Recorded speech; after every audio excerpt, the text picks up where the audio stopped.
Hello दोस्तों, welcome आपका आज के न्यू वीडियो में।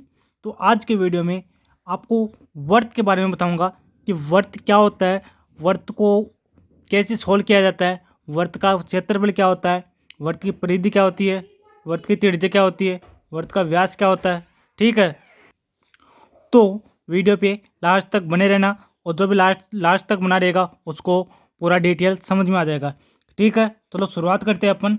वर्त का क्षेत्रफल क्या होता है, मतलब वर्त का एरिया। एक क्यों लिखा है मैंने यहाँ पे, एरिया। तो सबसे पहले अपन वर्त के बारे में बात कर लेते हैं कि वर्त क्या होता है। ठीक है, तो शुरुआत करते हैं अपन वर्त की। तो वर्त को क्या बोलते हैं, गोला हिंदी में। ठीक है, तो सबसे पहले आप वर्त के अंदर जो भी बिंदु होता है ना उसको क्या बोलते हैं अपन, केंद्र बोलते हैं। यहाँ पे लिख लो केंद्र, इसको क्या बोलते हैं, केंद्र।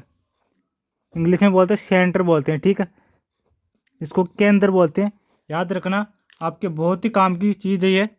अब पहले अपन वर्त का क्षेत्रफल ज्ञात करेंगे। ठीक है, तो सबसे पहले आपको मैं बता दूं कि ये जो भी यहाँ से लेकर यहाँ तक की दूरी है इसको परिधि बोलते हैं हिंदी में। ठीक है, तो परिधि ये वाली है। तो पहले अपन वर्त का क्षेत्रफल ज्ञात करेंगे। तो वर्त का क्षेत्रफल किसे कहते हैं, ये देखो, ये पूरा इस गोले के अंदर जो भी भरा हुआ है इसके अंदर, ठीक है ना, उसको क्षेत्रफल बोलते हैं। तो क्षेत्रफल को अपन क्या लिखेंगे, पाई। पाई जानते हो, अगर नहीं जानते हो तो कमेंट में लिख देना पाई। और आर का स्क्वायर, वर्ग। ठीक है, ये क्या होता है, वर्त का क्षेत्रफल होता है। और यहाँ पे पाई का मान होता है, देखो साइड में देखो, यहाँ पे पाई बराबर होता है 22/7। ठीक है, इसको ब्रैकेट में लिख लेना, 22 मान होता है 22/7। तो आपको मैं बता दूं कि पाई और आर ये कहाँ पे मिलेंगे। पाई तो कांस्टेंट होता है, ठीक है, ये तो सभी के अंदर ये मान रखेंगे। ठीक है, तो आर कहाँ से आया, आर देखो ये दूरी है ये वाली, यहाँ से लेके इसको ए पॉइंट दे दो, इसको ओ पॉइंट दे दो। तो ओ से लेकर ए तक की दूरी क्या है, आर है। इसको अपन आर लिख देंगे यहाँ पे। ठीक है, समझ में आ गया। अब आगे देखो, आगे क्या है, परिधि। जब भी क्वेश्चन आएगा तब मैं आपको आसानी से समझा दूंगा, तब बिल्कुल समझ में आ जाएगा। अभी तो याद रख लो ये क्या होता है, वर्त का परिधि। परिधि तो परिधि यहाँ से लेकर यहाँ तक की दूरी ये क्या होगी, 2 पाई आर। और आर पाई का मान है ये रहा 22/7। ठीक है, आगे चलते हैं अपन। तीसरा पॉइंट आता है वर्त का त्रिज्या। त्रिज्या मतलब आर। अब देखो, वैसे तो त्रिज्या क्या होती है, व्यास बटे आधार, सॉरी, व्यास बटे 2 होती है। ठीक है, तो पहले अपन व्यास बता देता हूँ मैं आपको, व्यास क्या होता है। ये जो दूरी है ना ये वाली, यहाँ से लेके यहाँ तक की दूरी, और आगे वाली और दूरी है यहाँ से लेके यहाँ तक, मतलब ये भी आर हो गई, यहाँ से लेकर यहाँ तक आर हो गई, यहाँ से लेकर यहाँ तक आर हो गई।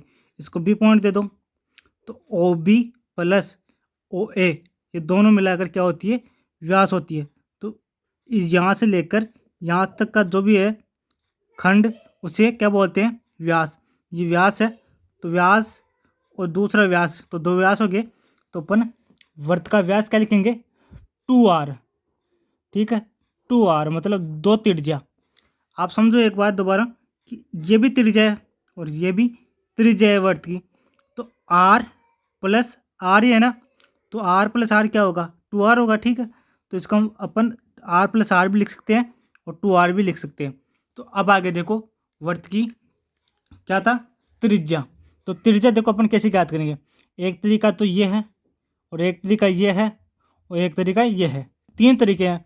तो अपन 3 तरीके से वर्त की त्रिज्या ज्ञात कर सकते हैं। ठीक है, वीडियो पर बने रहो, लास्ट तक देखना।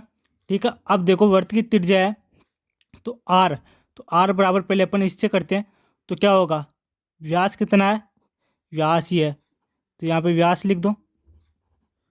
फिर बट्टे में, ये 2 बट्टे में चला जाएगा इसके, तो अपन को आर निकल के आ जाएगी, तो ये 2।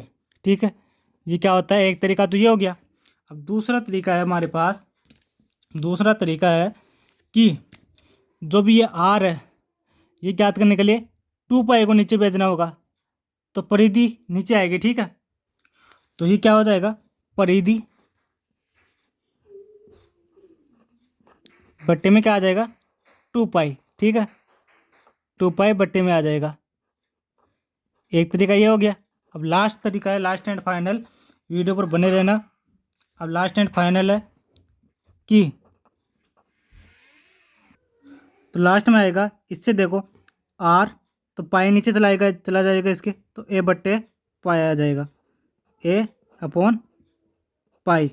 और इसके रोड में लगा दो इसके दोनों के। ठीक है, ये इसका फॉर्मूला हो गया।